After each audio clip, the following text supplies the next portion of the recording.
Hey folks, if you've ever dreamt of building your very own sugary sweet candy apple red Telecaster, today's video is specifically for you guys. Stay tuned. Welcome back to the channel, folks. I'm Tony. Today we're talking about building your very own custom shop, in air quotes, candy apple red Telecaster.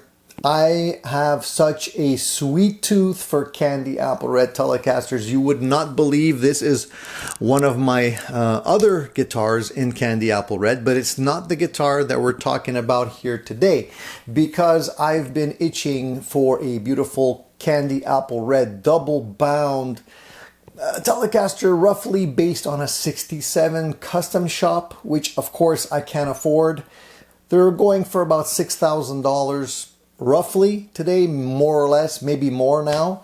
And of course I can try waiting around for that once in a lifetime opportunity where somebody's going to sell something like that on the used market for less than half of what it's worth, but chances are that's not going to happen. So instead of waiting for the inevitable not to happen, I figured I'd build my own custom shop double bound candy apple red Telecaster and share the process with you guys, because I know you guys do like that. I've shared custom builds with you before and I got a lot of great feedback.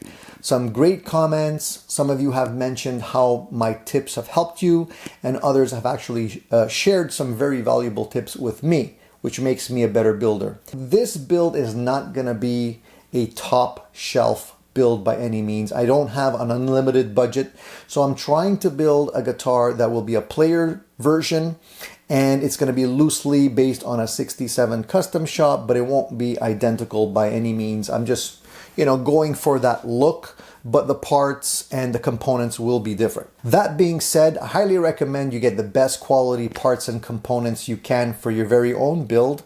Of course, if you want it to be a keeper guitar, then spend the money and you'll definitely have something that you can be proud of at the end of the build. So without further ado, let's jump to my messy workbench where I'll be able to show you what I've put together so far and the process that I use to start a build like this. You can basically see pretty much all of the parts and the components that are going to be going into this build. I have stuff laid out here because I'm working on various stages of the build. So I wanted to share this build with you guys so that you can follow me along the way. Now, the first thing I did with this build was that I shielded all of the cavities on the Telecaster. I normally do this on all of my builds, especially if it's a Telecaster, because I do want it to be as quiet as possible. And to do this, I use some copper shielding tape. If any of you want to know what kind of tape I use, it's this copper foil tape from a company called Chanson. It basically comes in a roll like this. Good quality stuff. It's very easy to apply and it sticks very well. You can get a roll of 2 on Amazon for, I don't know, about 30 bucks. I can put the link in the video notes for you guys if you're interested. I find it's a lot easier to go with this than using that paint, the shielding paint. It's just a lot less messy and it does a really good job. So right now, all of the cavities here have been copper shielded. I also put a little bit of copper shielding here, strategically placed underneath the bridge and in line with where the bridge screws are going to go, so that once I put the screws in there, everything is going to be shielded properly. All of these different cavities are connected. So if I test for conductivity between all of these, you will be able to see that they are all connected. I basically applied the shielding right through the little wire cavities here, and so everything here is connected, and there's no additional wiring that I need to put in there to connect all of the different cavities. So that'll work extremely well, and I can show you later on exactly how that works. So the reason I wire everything up like this is so that it is going to be conducive throughout all of the cavities. I also do a little bit of tape on the bottom side of the bridge, because once the bridge is touching, we also want it to be connected so that it'll work the same way. That's exactly what we want. Now, I also overlap the holes for the screws for the bridge cover. Not the bridge cover, sorry, for the control cover. But the control cover doesn't have any shielding on the back of it. So once I apply some shielding on the back of the cover and screw it in place, that will also create a complete circuit. So applying this stuff to the back of the control cover here is pretty simple. I'll just take a rough measurement and just cut that roughly. You can use scissors or you can use an X-Acto, it doesn't really matter. As I said, it's pretty easy to work with. You just peel it off.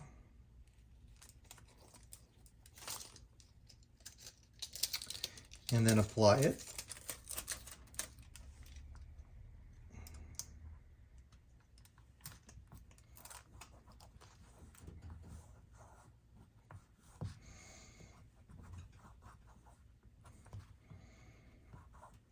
And then I'll just trim off the ends to make it neat.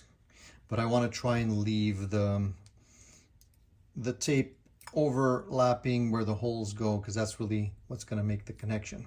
So once you apply the tape to the back of the control cavity cover, everything is now touching, and we can actually just test.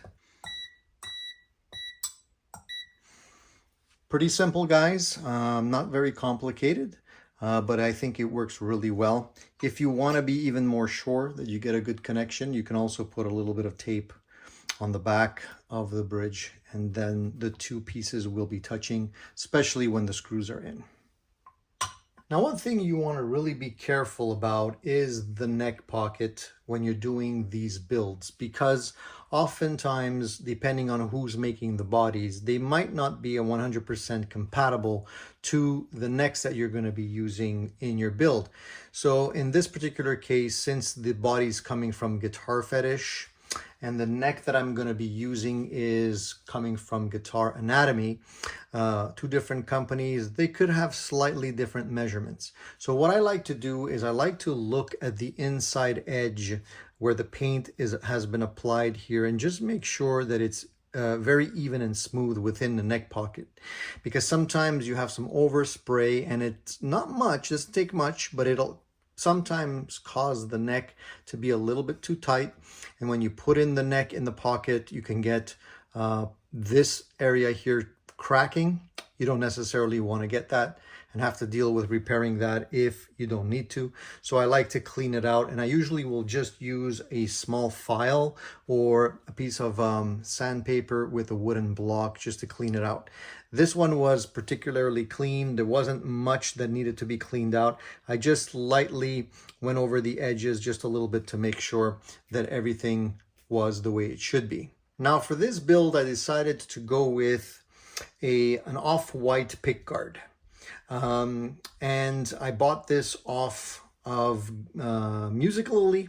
You can get them off Amazon, I believe. They have a host of different colors. This is called Parchment, so it's not white. It's a little bit off-white. I still have the protective plastic on it, but I went ahead and I drilled the holes for the pickguard. Now, the way I usually do that is I usually put in the bridge first. I make sure the bridge is at the right location with the neck in place. You don't want to be drilling these holes without your neck and bridge in place, because that'll determine the location. Oftentimes the neck, when you put it in the neck pocket, will shift the pickguard slightly. And I like this line here to be even all the way around, especially once the holes are drilled. You don't want to be moving things around. The other thing I like to make sure of when I do have the bridge in place is that all of the screw holes and the holes for the strings align with the holes that are drilled in the body. This body did not have holes drilled for the actual screws that hold the bridge in place. It just had the string holes screwed. So I had to align myself with those holes, and I made sure everything was perfectly aligned before I actually put this down. What I like to make sure is that the space here along the bridge, once it's in place, this line is perfectly perpendicular with the base of this pick guard. You don't want this to be shifted like that, and you don't want it to be shifted in a sense where it's not evenly spaced on both sides. So when you look at it from the top, it should have perfect spacing all the way around it, be nice and straight, and then also make sure that this remains even all the way around. Otherwise, it looks very sloppy. And then the other thing I like to do when I put in the cover, the control cover, is I actually take a physical measurement from here to here, and I make sure that these two straight lines are perfectly perpendicular to each other as well, so that everything is straight and even and looks good. And if you follow those steps, those guidelines, your build won't look sloppy. This is sort of the beginning stages of how I like to go about planning a build. Now, as you can see, I'm still missing the bridge saddles. I haven't decided whether or not I'll go with these, which are chrome plated. I also have some other ones that are compensated brass saddles. I might use those instead, but I'm trying to reuse parts that I already have for this build without going too crazy. Now, the pickups that are going to be going into this build are coming, and they haven't arrived yet. So I'm going to work on the rest of the build first, and then we'll worry about putting the electronics together on the guitar. I also did put in the ferrules in the back, countersunk, so that there's nothing lifting off the body. Sometimes you do have ferrules that are slightly raised. These are not. I glued these in place.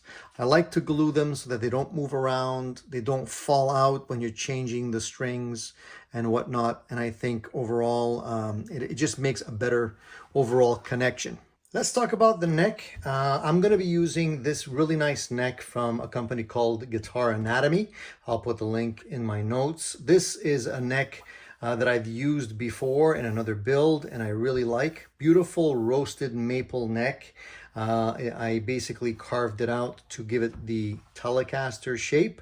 And what I'm doing here is I'm actually getting the neck ready to spray, because I'm going to be spraying this neck with some aged lacquer just to give it a little bit more of an aged look to it. I started the process by covering the fretboard, just leaving the areas that I will be spraying exposed. So I'm going to be spraying the side of the fretboard here, the back of the neck, the top portion of the headstock here and the back. So the way I like to do that is I just use regular painter's tape, and I apply some painter's tape all along the edge, and I try and get it as closely lined up with the edge of the fretboard as I can.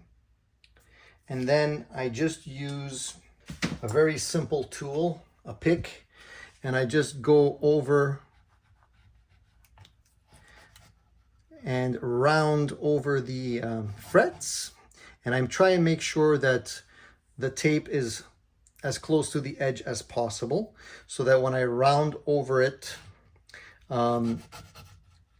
it has a little bit of spray on the edge, but it doesn't go on the front of the fretboard. And so you want to make sure that it's very well put down here and doesn't overlap too much. And I've done this before, it works really well. And then you can just peel off the tape, and you're left with very little work to do. You don't really have to worry too much about the edge. If anything, you can lightly sand the edge if you have a little bit of overspray, but usually you get very little this way. And then of course, if there's any lines, you know, here you have a little bit of separation in the tape. I'm going to cover that up as well. Everything else will be exposed and ready to paint. Now, as far as the clear that I'm going to be spraying, it's going to be some clear from Great Lakes Custom Color. It's age clear. It's not extremely aged or heavy aged. This is just lightly aged. You can see from the top here. It's not going to change the color all that much. It's just going to give it a little bit of a yellow tinge to it, which I think is going to look really cool. So here's a little before shot before we actually spray the paint, and I'll give you a little after shot once it's done.